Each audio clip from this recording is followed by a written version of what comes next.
مرسين الساعة دلوقتي 3:30. متحركين من كهرباء صايمين. دودو فرحان بالبحر.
صباح الخير عليكم من مدينة مرسين، مدينة ساحلية جنوب شرق تركيا.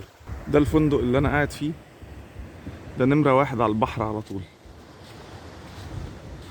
المدينة دي بينها وبين كهرمان مرعش يا جماعة 400 كيلو. دي أقرب مدينة فيها بحر للمدينة اللي أنا ساكن فيها.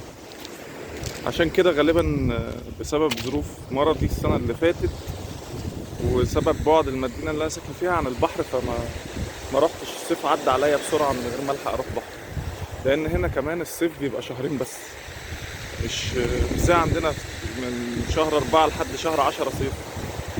هنا الصيف بيبقى من 7 و8 غالبا، ممكن شوية في 9 لو لحقت المية ما ساعدتش. يعني دلوقتي درجة الحرارة 20، اللي هو يعني لو انت صحتك مساعداك ممكن تنزل المية، بس هتلاقي البحر ساقع، في شوية هوا ساقعين على الصبح كده، وده كده الذروة يعني. وهيفضل جو الحرارة في العشرينات كده لحد شهر 6.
صباح الخير. احنا النهارده اول يوم لينا في مرسين. جينا وصلنا امبارح بالليل، وصحينا النهارده عملنا سيرش سريع كده نبدأ في ايه الاماكن اللي احنا عايزين نشوفها، واكتشفنا حاجة اسمها كيس كالاسي اللي انتوا شايفينها دي. كيس كالاسي دي قصتها لذيذة جدا.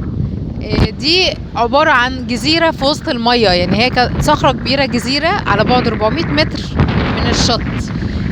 في القرن العاشر الملك كان بيخاف على بنته جدا، فبنى لها قلعة على الصخرة دي وسماها كيس كالاسي.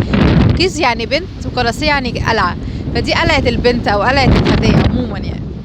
المهم هو كان خايف عليها من الافاعي والتعابين والعقارب. انا تقريبا هنا كان في زواحف كتيرة الله اعلم زمان، فهو كان خوفه عليها بنى لها القلعة في وسط المية، اللي هو متأكد ان هو مفيش اي حاجة هتوصل لها. وغالبا هي فضلت عايشة هنا لحد ما ماتت لوحدها، يعني ما استنتش العقارب والتعابين. بس المكان لذيذ جدا، الارض رمل عائلي. في هنا فنادق كتيرة قوي، في فندق فيه اكوا بارك، وفي مطاعم كلها مش غالية، يعني مطاعم اسعارها كويسة. في هنا نقل جماعي، احنا جينا من الفندق اللي احنا دخلنا فيه لحد هنا تقريبا الفرد ب25 ليرة، يعني مش عاملين 35 جنيه مصري تقريبا.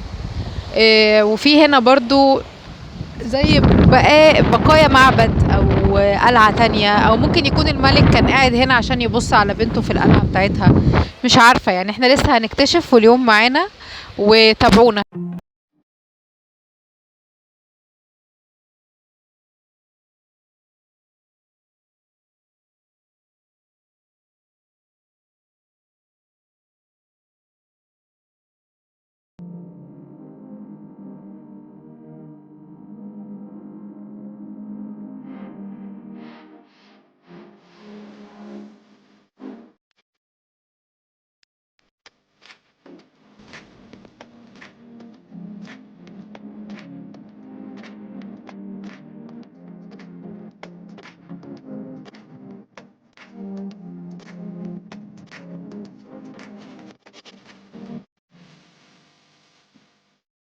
احنا فضلنا نتمشى شوية وجينا ناحية المبنى القلعة اللي عجبتنا.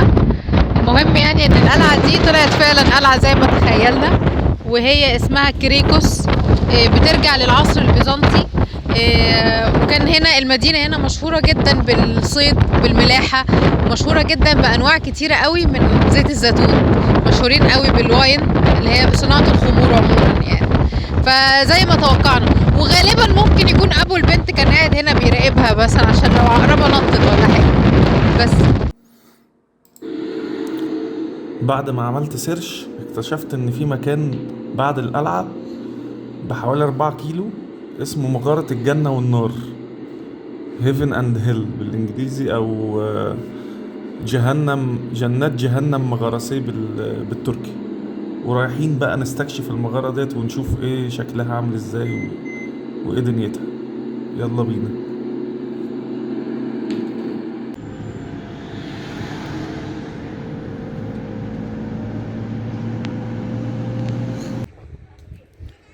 احنا وصلنا يا جماعة للمكان بتاع المغارة. في هنا جبل شكله او ماي جاد عالمي. اوف. بصوا في اسانسير، مبنى الاسانسير ده اللي هناك ده بينزلنا تحت في المغارة، بس منظر الكانيون عالمي. وفي حاجة هناك كده، في مطلع حاجة تطلع تقف فوقيها هناك، اكيد طبعا فيها منظر عالمي، فهنطلع لها برضو نشوف عاملة ازاي. اوه ده في تحت طريق ممشى تحت اهو. المكان هنا رهيب.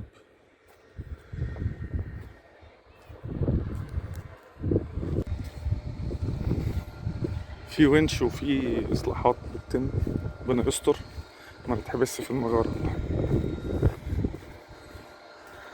اوه على المنظر يا جدعان، المنظر عالمي مرعب.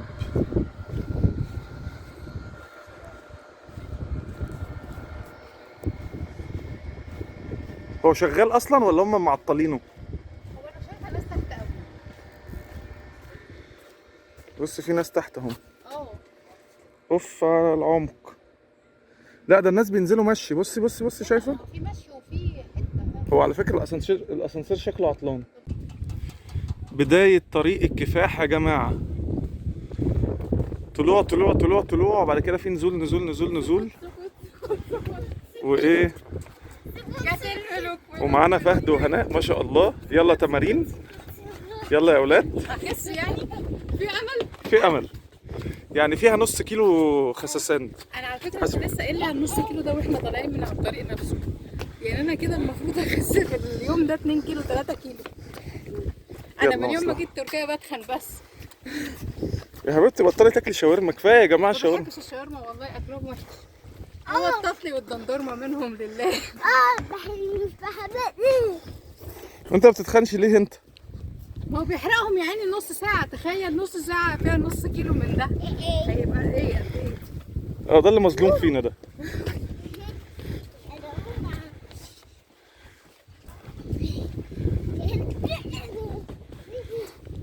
المكان جامد قوي يا جماعه، المكان جامد قوي. يعني مش هتعرف برضو ايه مهما احكي غير لما تشوف في الحقيقه. مهما تشوف فيديو مش متخيلين منظر الجبل رهيب.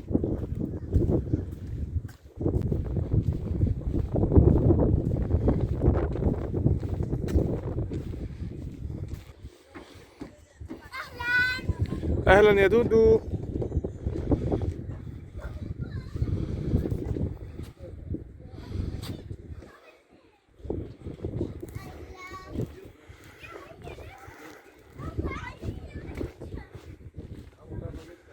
اوبا يا نهار اللو، في ثقب في الارض يا جماعه. اوبا يا خبر ابيض عن منظر، في ثقب ابن لذينه. ونخش بقى على مرحله الرعب.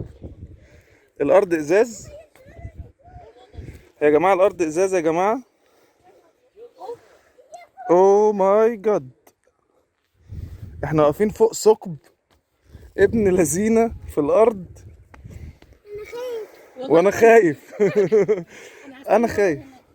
لا لازم تاخد المغامره يا نونا. لا يا ابني حبيبي. لا ابنك ياخد المغامره معانا عشان قلبه ينشف. يلا يا دودو تعالى تعالى، انا واقف. بص انا واقف على الازاز. تعالى يا دودو، تعالى مع بابا، تعالى هات ايدك، تعالى ما تخافش، سيب امك تعالى. اي اصلا انا على الله حكايتي.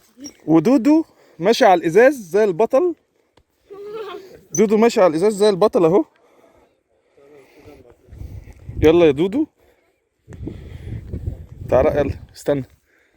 تعالى يا دودو، تعالى ما تخافش، تعالى لي هات ايدك، يلا تعالى لي، تعالى ما تخافش، امشي عادي مش هتقع ما تخافش. تعالى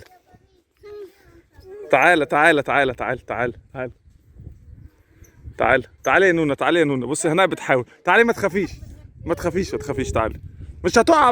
لا يلا تعالى، لو متنا يبقى شهداء خلاص. تعالى يا دودو ما تخافش. لا يا حبيبي ما تعيطش، تعالى بس تعالى. لا مش تشيلد ابيوز، ده دودو عسل.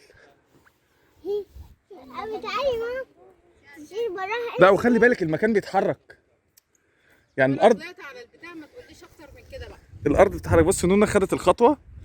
هي يا ولد يا لعيب، تحت بلاقي شجر يا ولد يا لعيب يا نونا. مع سحاب، فهل اه. انا فعلا بقيت من حور العين ولا ده لا هيسقطوني على جوه؟ السحاب تحتينا يعني ولا احنا ايه اللي بيحصل؟ انا مش فاهم. الريفليكشن بتاع السما. بص يا جماعه المنظر رهيب والله رهيب. لا حول ولا قوه. في حته خرم في الارض شكله عالمي. انا عايز اعرف الناس بقى بتنزل ازاي، فين النزول. طب يلا تعالوا ننزل. واحنا دلوقتي يا جماعه هناخد طريق النزول بقى للقاع. الجهنم دي اللي احنا كنا واقفين بنبص عليها. جنات دي مريم العذراء هنا. تمام. دي كتابي ستراكشر. يلا بينا. هنا برضه زي معهد كتابه او كده. يلا بينا نزولا الى مريم العذراء والجنه. احنا رحنا حفره جهنم.